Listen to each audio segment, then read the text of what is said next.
Ya, terima kasih Anda masih bersama kami di Seputar Aceh. Pemirsa, menjelang Lebaran Idul Fitri yang tinggal menghitung hari, suasana malam di Kota Banda Aceh mulai terlihat ramai dan diikuti dengan ramainya pedagang kaki lima yang menjajakan berbagai dagangannya di pinggiran jalan.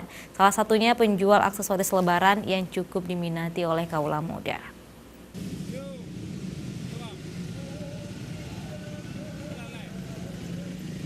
Dani, penjual aksesoris, mulai menggelar lapak dagangannya sehabis pelaksanaan salat tarawih di seputaran Jalan Diponegoro, Kota Banda Aceh.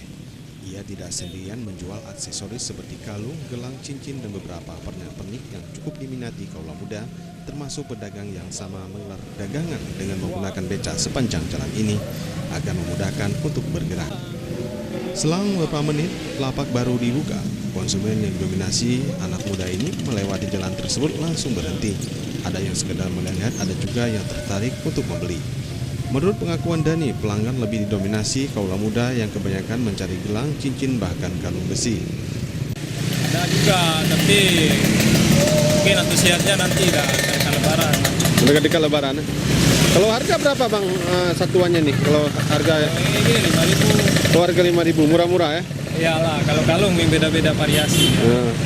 Rata-rata pembelinya usia apa? Usia muda, anak muda? Banyak, paling mayoritas kalangan anak muda. Anak muda. Terkait dengan harga jual, satuannya berkisar dari harga 5 hingga 20 ribu rupiah, sangat tergantung dengan kualitas barang ataupun aksesorisnya. Dani memperkirakan permintaan akan meningkat melewati 20 Ramadan, berdampak juga pada omset dagangannya. Tim Liputan Aceh TV.